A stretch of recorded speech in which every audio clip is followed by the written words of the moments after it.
to what's coming up next. My name is Eater Jameson. I was christened Peter, but I had the P taken out of me at school.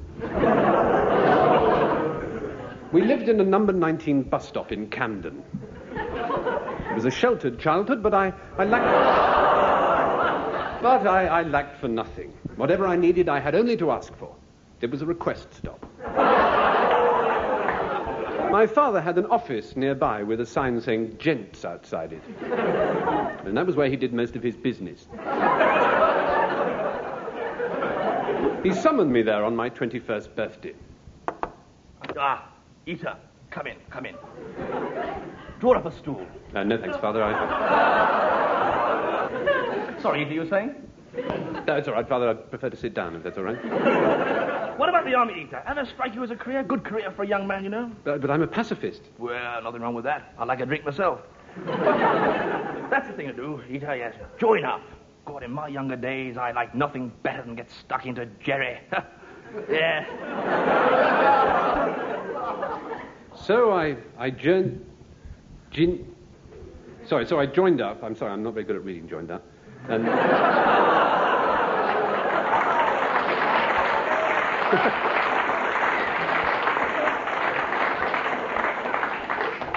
And within 3 weeks, I'd been posted to Germany. And by the time I was out of the envelope, I found myself...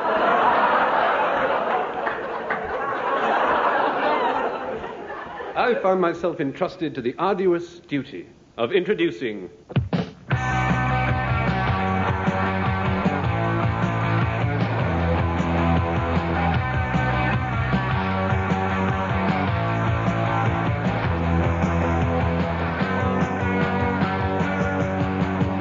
This is Injury Time, starring Robert Bathurst, Jimmy Mulville, Rory McGrath, Emma Thompson and Griff Rhys-Jones.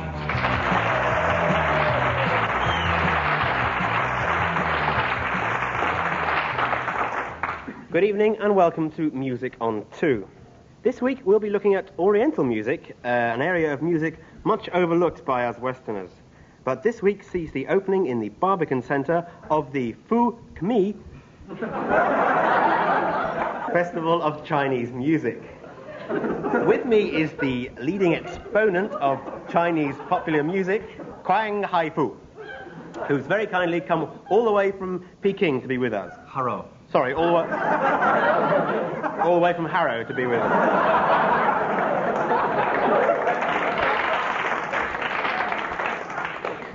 Now, Kwang Hai-fu. Bless you. Thank you. Now, what are you going to play for us tonight, Kwang?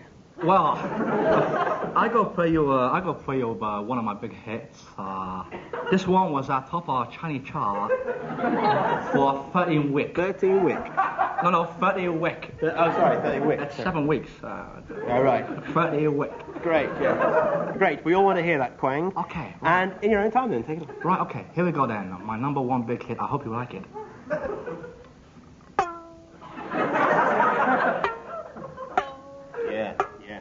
Yeah. Well, that was... Hang on. Oh, sorry. Wait for big finish. Well, Kwang, I must say, to be perfectly frank with you, to my unsophisticated Western ears, that sounded like a pile of crap. Yeah, I agree, actually. But those, listening to tuning, something wrong. But those Chinese cats back home, they buy any old crap, you know? I mean, mind you, a big problem in China, we only got one record player, you see? And the guy owns it, he deaf. He thinks a game, he just watch record go round all day like that. That's very sad. Very sad, he get paralyzed neck, yeah. Now, perhaps I'd like to play another one of your hits. Okay. I'm gonna play my second big hit. It went something like this. Great. Wow. That's it. That was my long player. And my third hit, it went something like this.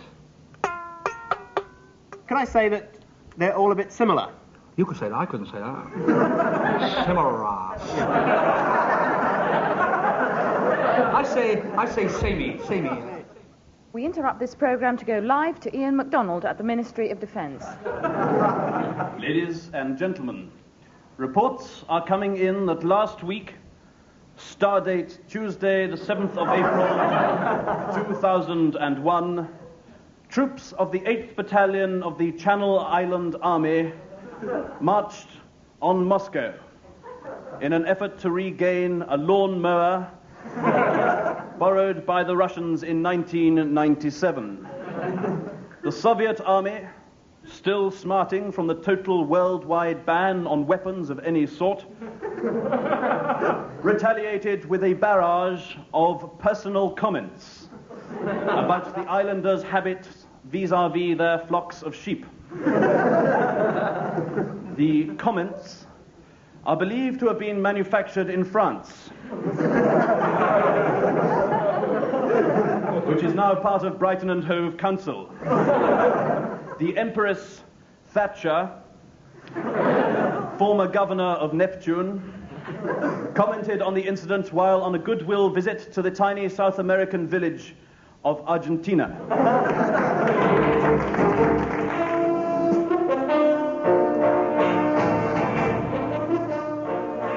And now the news on this day, April the 9th, 2001, read for you by Alistair Burnett Jr. and Selina Ford Bosanquet.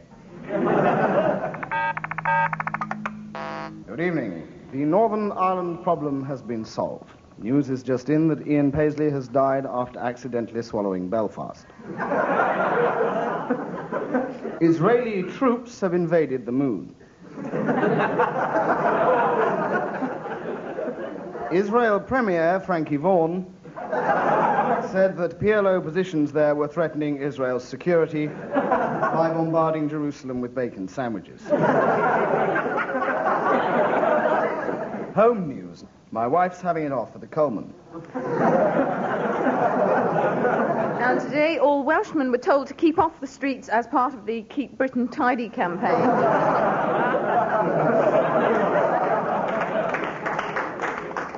Sport and Wimbledon. 68-year-old Billie Jean King has, for the 50th year running, retained the men's singles title. She beat Virginia Wade in straight sets. Information just in from the Department of Employment showed that the number of people employed has reached double figures. Inflation dropped dramatically to 97%, the lowest it's been since tea time. But the economic climate has caused hardship to many, including the royal family, who today turned out to troop the colour. At the scene was our reporter, Bob Bathurst. And you join me here as the entire royal family make their way out of the palace grounds and into the Mall. Nice to see them looking so cheerful, considering their desperate financial plight. Prince Philip is last to leave the royal tent, where the family have been residing since the palace was sold off to Burney Inns. Ah, yes, now this is what the crowd's been waiting for, the ceremonial changing of the chemical toilet. Now, King Charles, Queen Diana, and other members of the family process regally down the leafy Mall. What pomp, what precision. This is what the tourists come to see. 8 people on one skateboard. I can see the King's mother, Queen Elizabeth, looking magnificent in a lovely pink hat, which she's now passing round the crowd. But look at Prince Andrew, the people's prince. There he is, leaving the main procession. He mingles with the crowds and returns to the procession with a dozen wristwatches and a cigarette lighter. But as I speak, the nation's darling, the young Prince William of Wales. A good-looking boy, the spitting image of his father. He's had to make sacrifices too. He's recently sold his ears to the designer of the new FA Cup. But now the procession comes to a close as the royal family reach their destination and make their way into the building where they carry out their weekly duties, that of signing on.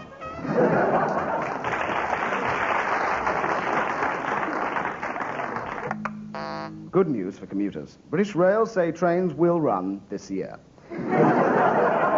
We spoke to BR Chairman Jimmy Savile, who was relaxing at home with his 13-year-old wife. Well, Mr. Savile, good news. Trains will run this year. As it happens. How's about that then, yes? I think, actually, as it happens, trains is a slight exaggeration, as it happens. A train will run this year, as it happens. And I think run might be an exaggeration as well. And where will this train go from? How's about that then? It will go from London to Glasgow. How's about that then? Stopping at every station in the country. As it happens, except Glasgow and London. one of the new advanced passenger trains? As it happens, it will. It will be pulled by one of VR's fastest oxen. Unfortunately, there'll be no buffet. But a toilet will be joining at Dunfermline. The Pope, John Paul VII, was seen by millions kissing the tarmac at Gatwick earlier this week, and yesterday announced his engagement to runway 5. Almost the entire population of the world has been the victim of a massive hoax, Adolf Hitler announced earlier this afternoon. That's the end of the news. And could we have our first question, please? Hello. My name is Mrs. Brenda Bowlock from Northampton. Yes, Mrs. Bowlock. Yes, that's right. A lot of people mispronounce that, actually. Do they really? Well, yes, this is... What is your question, Mrs. Bowlock? Especially people who go sailing a lot. They mispronounce it the most, you see. You know, Rolocks, Rollocks, Bowlocks. Yes, Mrs. Bowlock. But they especially mispronounce it when I'm with my husband, Mr. Bowlock, because when there's two of us, you see... Yes, I'm sure, yes. People shout at us across the street, and they say, look, there goes... Yes, all right. Brenda and Malcolm. Yes. Which in itself, I suppose, is rather odd, because my husband isn't called Malcolm, he's called Harry, you see. Harry Bowlock. Yes. Though sometimes people mispronounce that as well and call him Clary.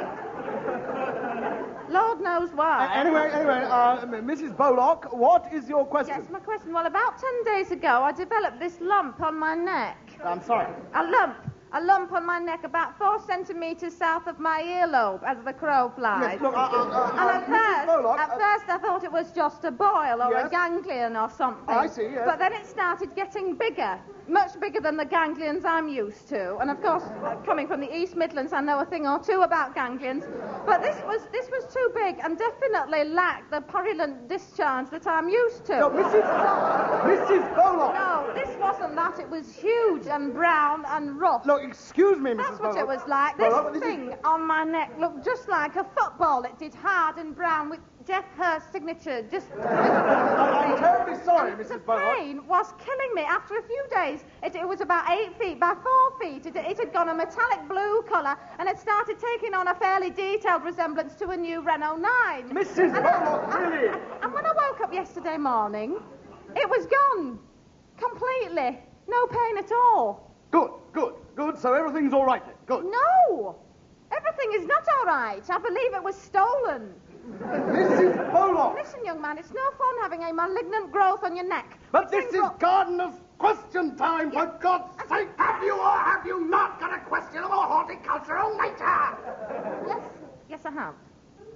I'm very worried about my geranium. What about your bloody geranium? It's eaten my 2 boys, Samuel and Jason.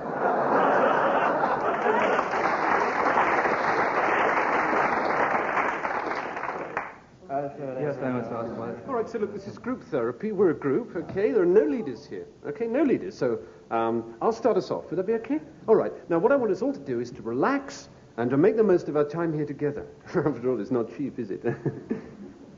So, you can say anything you want here, because we're friends, okay? Feel free to let out exactly what you're thinking. I'm thinking a loud mouth getting a wash it shut up. So, yeah? And how do you feel about that, Anne? I think he's dead right. We're all sick of you. Okay. Okay, I think what we're getting here is I'm getting some negative comeback from the group, aren't I? All right. Is that what you want me to feel at the moment? Is that what you want me to feel, Chris? What do you want me to feel, Chris? Pain. A lot of pain. Okay, Chris. What about you, Ian? Yeah, I'd like to say something. Mm-hmm. I think I should be allowed to say something for a change. It's actually my turn to say something, isn't it? Okay, Chris. Far away. No. I think I know what the trouble is here, Chris. You're not talking because you're angry. Yes, you're angry. I'm not. Oh, you are, you know. You are. You're angry. I'm not. Yes, you are. You're angry. You're livid. You're furious. Yes, I am angry! You see? You're angry now, aren't you? Now, just calm down and relax. I think the trouble is, you see, Chris, you don't trust me, do you? I get the feeling you don't trust me sometimes, so what I want us to do is to play a trust game, okay? It's quite simple. You fall back into my arms, and I catch you, Okay? Just 4. Now, trust me. Let's see. Trust me. Trust me. Never trust anyone, Chris.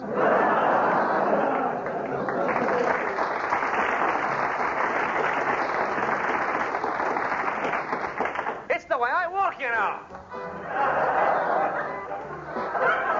You can't get the wood. You can't get the wood.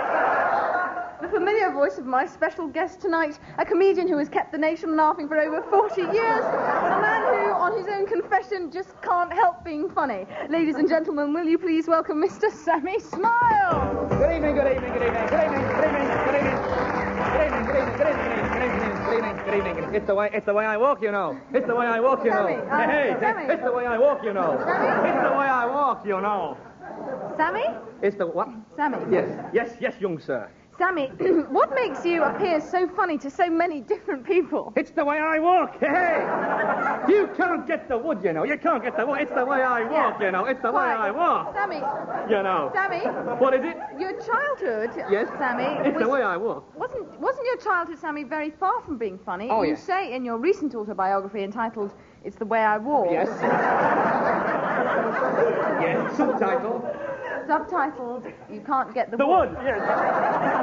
That took me hours to get that title, you know. Really? Hours and hours. Sammy, so you say that during the Depression, your father had to travel all over the north looking for work as a carpenter. Yes, but he couldn't get the wood. Yeah.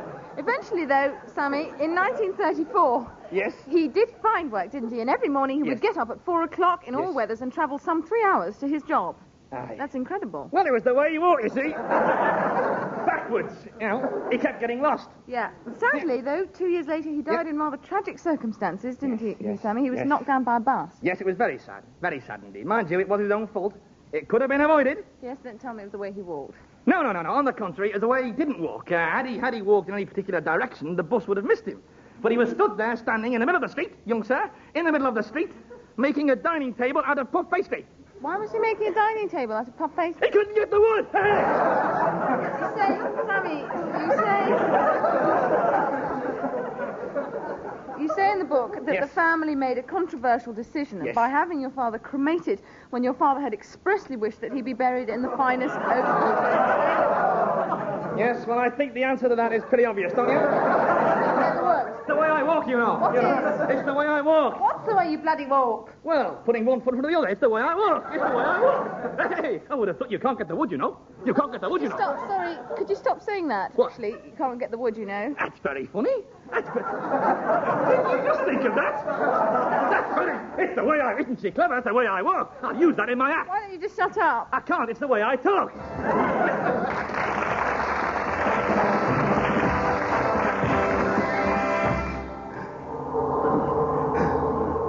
My God. We can't go on much longer. We must, Bertie. We can't go back. We've no supplies left for miles from civilization. We must press on until we find it. But Carter, it's useless. No one has ever found it. Or if they have, they've never come back to tell. You're right, Bertie, old friend. It's pointless. Wait. What's that? Look. Over there. God, Carter, we've done it. We've found it. At last, after all the planning, all the travelling, the misery. We've arrived. Good evening, sir. Welcome to the Barbican Centre. Darling, Yes? have you, No, it doesn't matter. What? It doesn't matter. No, what is it? I was just wondering if you... Well, you know, if you slept with any other men. What a question, darling.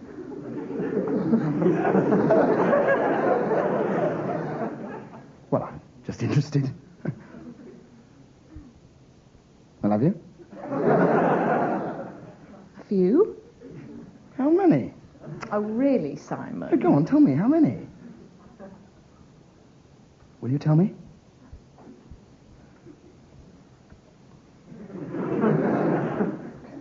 Never mind. No, hang on, I'm still counting.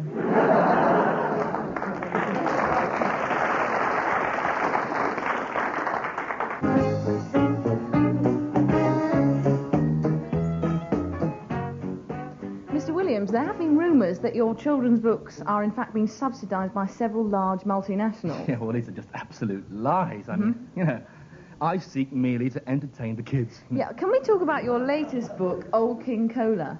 Yeah.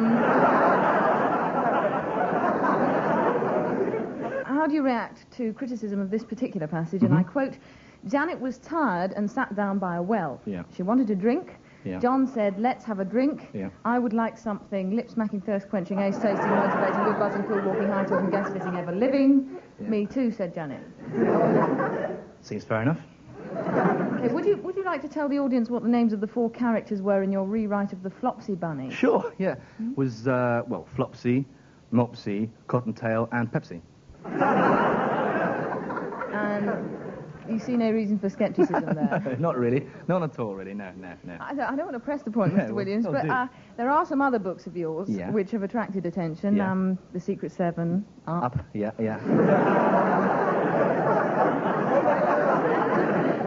A book of nursery rhymes including Old MacDonald had a cheeseburger. Yeah. Which isn't exactly as I remember it. No. And you will admit that your version of Puss in Boots is the only one in which a cat walks around a well-known department store. True.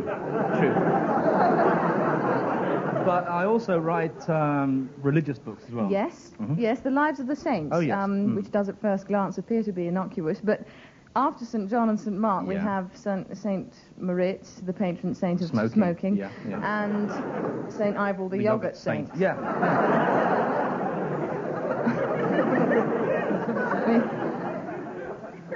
Where's it all going to end? Well, they said anything could happen.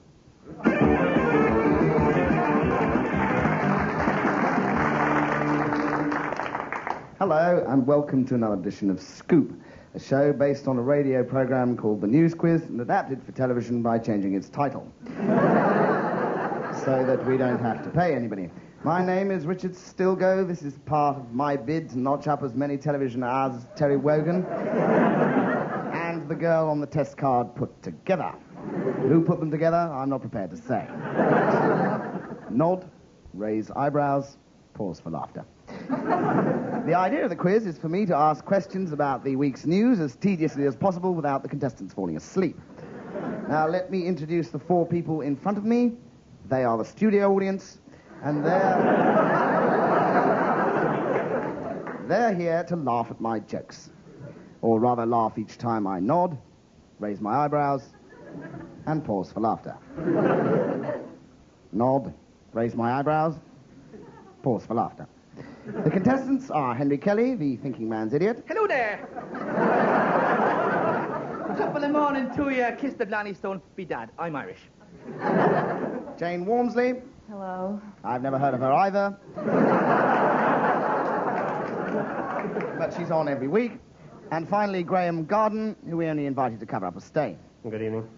So, here's the first question. For 2 points, who can tell me why Margaret Thatcher was in the news this week? Anyone? I think I know this one. Now, was she auditioning for the new production of The Sound of Music? No, it's because she's Prime Minister. Yeah. A tough one, that. I don't believe it. What, Henry? I knew that one. 1 point. 1 point for lying. And get ready for the topical joke. I hear she's found a way to eradicate unemployment. She's going to nationalise it. Nod, raise eyebrows. Pause for laughter. I don't believe it. Why do you say that, Henry? It gives the impression I'm taking a lively part in the proceedings. Well, we've finally run out of awake viewers, so it only remains for me to remind you to tune in next week for another half hour of time. And I shall be enthralling people the length and breadth of the nation. I don't believe it. Neither do I.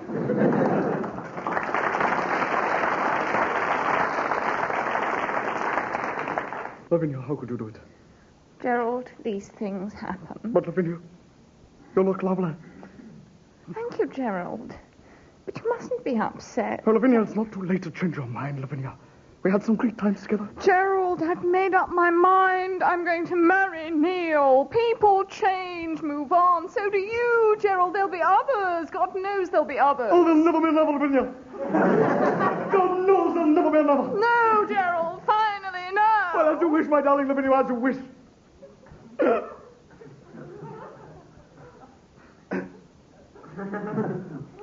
Do you, Lavinia, take Neil to be thy lawful wedded husband?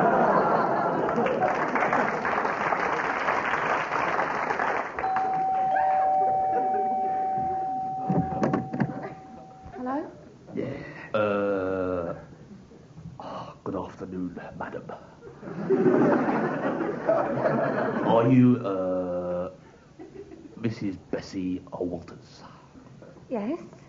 My name is Mr. Arkwright Sturgeon. And this is my brother, Mr. Warlock Sturgeon. Good afternoon, Mrs. Walters. I'm very pleased to meet you. Very pleased to meet you. What can I do for you? We are from Sturgeon Funeral Directors. Monumental service agents. Obsequies. Burial and funeral furnishing retailers. And scrap metal dealers.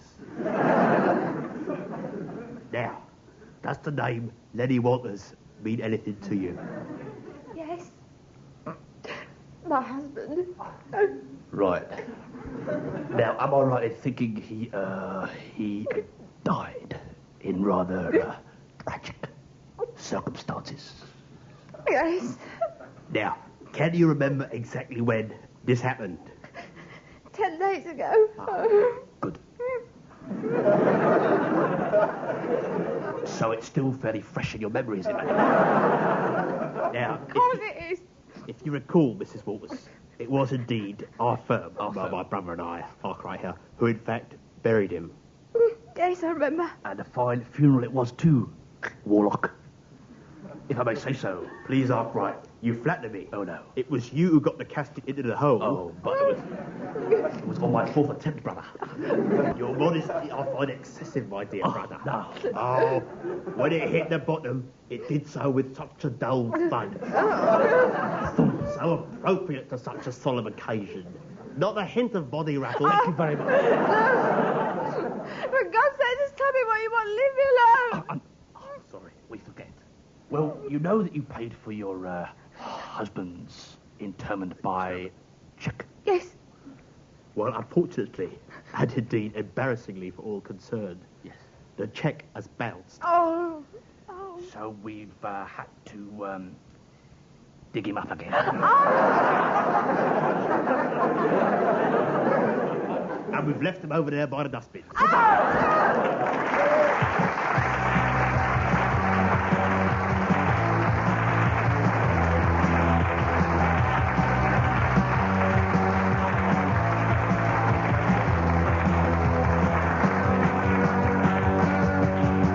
You've been listening to the last in the present series of Injury Time, written and performed by Robert Bathurst, Jimmy Mulville, Rory McGrath, Emma Thompson and Griff Rhys-Jones, with additional material by John Cantor and Ian Hislop. The programme was recorded at the London School of Economics and was produced by Geoffrey Perkins.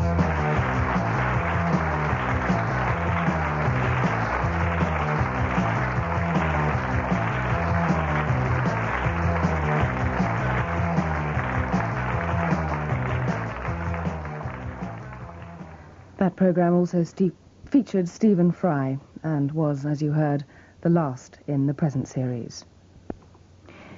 Well, next Tuesday, and for the following 5, you can join the actor and singer Paul Jones.